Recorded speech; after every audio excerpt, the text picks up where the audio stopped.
So today we're going to do a simple dragon fruits, 3 dragon fruits on the table, and we're going to just hammer out with minimum fuss. Let's go.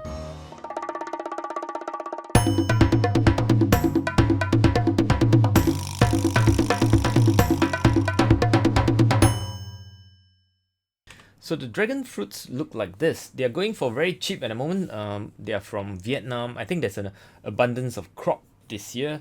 So we're getting something like 3 of these for 4 Singapore dollars, which is something like $3 US. Yeah, and they're pretty nice and delicious and sweet.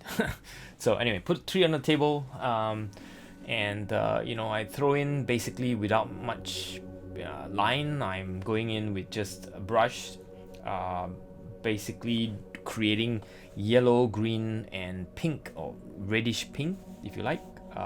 And wet on wet, so that lots of blending on the paper.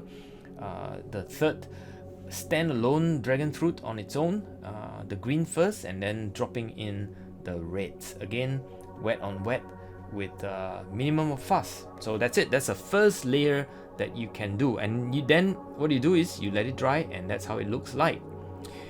And at this point, I'm going in with darker green. This is a technique you can use in watercolor. First layer, let it blend, let it create the nice watery feel, and then the second layer on top, pretty much wet on dry, creating more texture, more lines, more structure, if you like, maybe a bit darker. Well, anyway, in watercolor you always paint from light to dark, right? So you will have to go with a darker color tone, and I use the dark to symbolize where I think the light hits the fruit and where I think the shadow parts of the fruit is.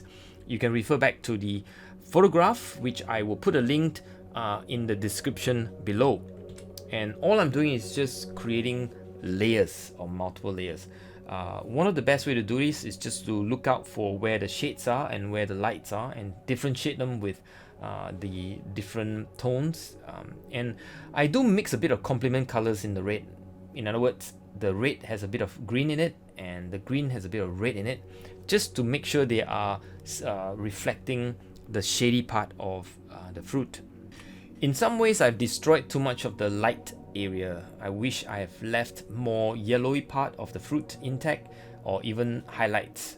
But anyway, it's a sketch, so I'm not going to be too worried about it. And it still looks okay.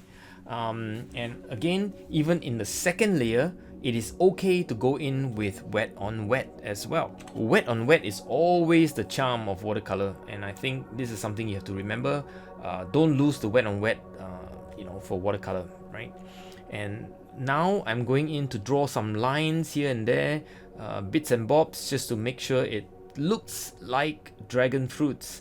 You know, there are flaps, and there are all kinds of little texture on the leaves, on the fruit itself, and you know, so all you're doing at this point, I'm just going in with a very tiny brush, drawing lines, if you like.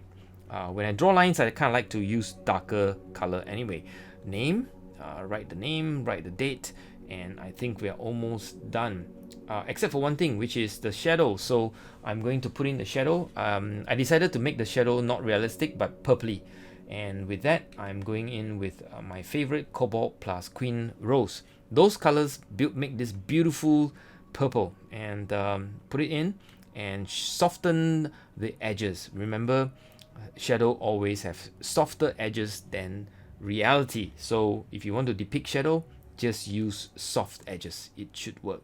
I also put some of the shadow onto the fruit so that they are one piece, and I think that's it. Once it dry, that's all I get. 3 dragon fruits. So stay safe wherever you are, and I hope you enjoyed this video. Bye.